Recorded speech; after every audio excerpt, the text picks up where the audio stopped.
you in the room, and to see you get up and walk out during the film is also pretty cool when you're right there on stage. It's very well, I surreal. waited till I last seen. Yes, I saw that. I noticed. Yeah.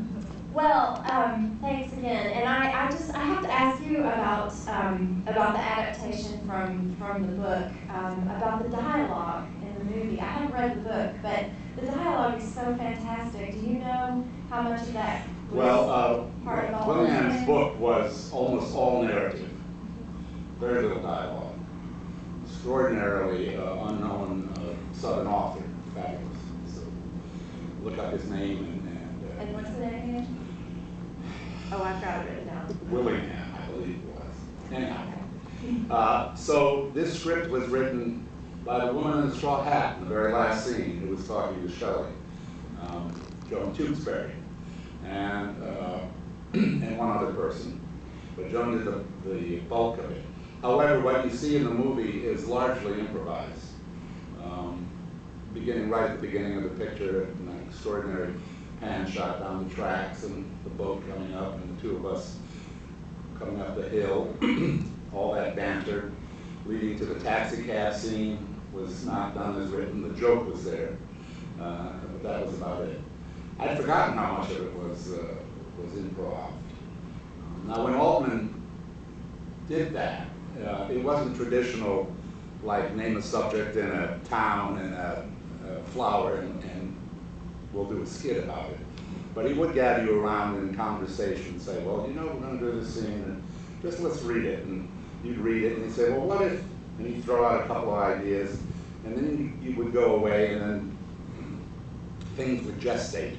So by the time you got to do it, you had this information inside you, you had the emotional nature of the scene or the characters, and it would just kind of effortlessly come out. So how naturally did that come to you when you first started working with Altman on MASH and you were doing stage work? How long did it take for the two of you to get to that point where you were comfortable with that? About 5 minutes. Okay. Yeah. I'd never done any improvisation at all, and but he created such a wonderful environment, beginning with the ability he had to make you feel that you were the only actor who should ever be playing this part. That gave you great confidence. And then the informal nature. You never felt threatened or that you had to perform. In fact, you didn't like performance. It was all very low key. So how many takes were you doing then? Well, a lot of that depended. That whole opening sequence was done twice. That was it. Wow. We did that whole sequence in an hour and a half. But scenes that have a lot of dialogue, how do those come together? Well, I'll give you an example of the second dinner scene at the table when they find out there's a price on their head. We spent about 3 hours rehearsing that because the camera moves, especially, were quite intricate. And then we shot it. We got it on the first take. And in those days with film, you always did an extra one for protection. And then they moved into the close-ups. But I mean, the master was obtained in a quick amount of time. So we did a tremendous number of page-wise. That was like 5 to 6 pages. And it was done in a remarkably short amount of time. So in your whole body of work, what does this film mean to you? Well, this is an interesting piece for me because in terms of, it was the biggest part that I had with Altman. Sadly, it was the last. I didn't know that at the time, due to many circumstances. But personally, as an actor, this movie got extraordinary reviews, especially by Pauline Kael, who was sort of the dean of film critics in that period in the 70s. And I got a review that was extraordinary. Never since Humphrey Bogart had such blatant violence been seen on the screen. And I thought, man, I'm in. Well, of course, the picture opened, and then it was audiences like this, so we were closed in a week in terms of box office.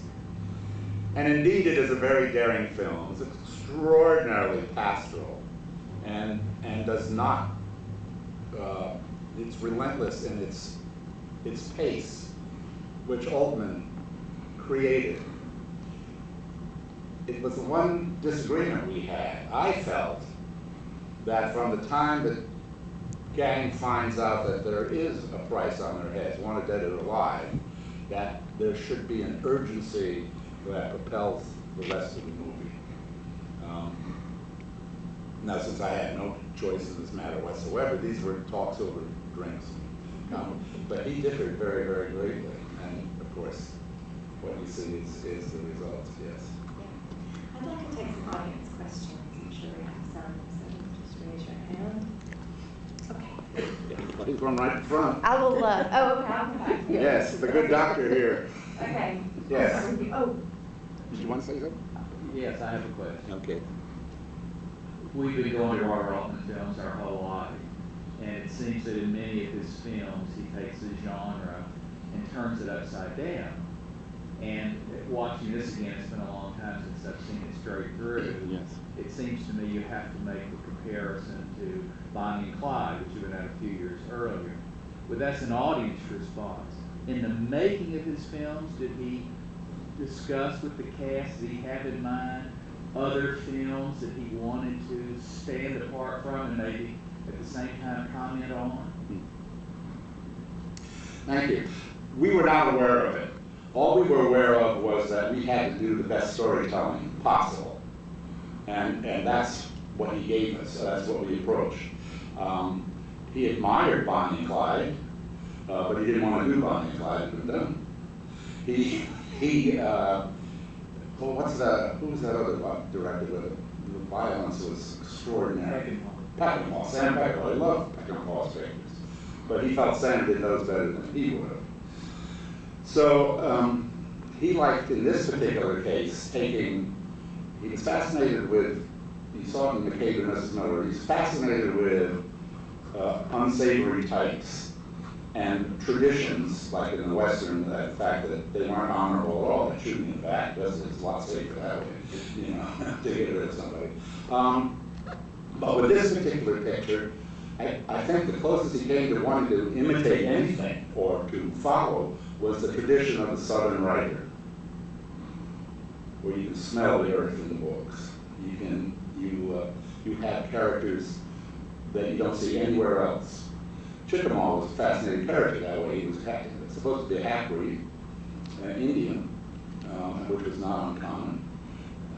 And he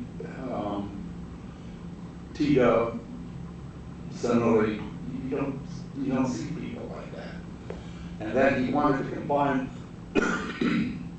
that scale of violence that Chickamauga had to the practicality of T-Dub, to the naivete of Keith's character, Bowie, to tell this extraordinary story. I'm going to wean away a little bit from your question, because the answer basically was no, he never did that. Well, the one exception was, he was fascinated by Orson Welles' use of the camera, and what's the black and white noir film? Touch of Evil. Thank you, Touch of Evil. And he tried to make this opening shot an Orson Welles type shot. And then, of course, he repeated it later on with that extraordinary thing in the player that goes on for 10 minutes, and I think did break the record of an uninterrupted movie shot. So he had some things like that, but that was more ego than anything else.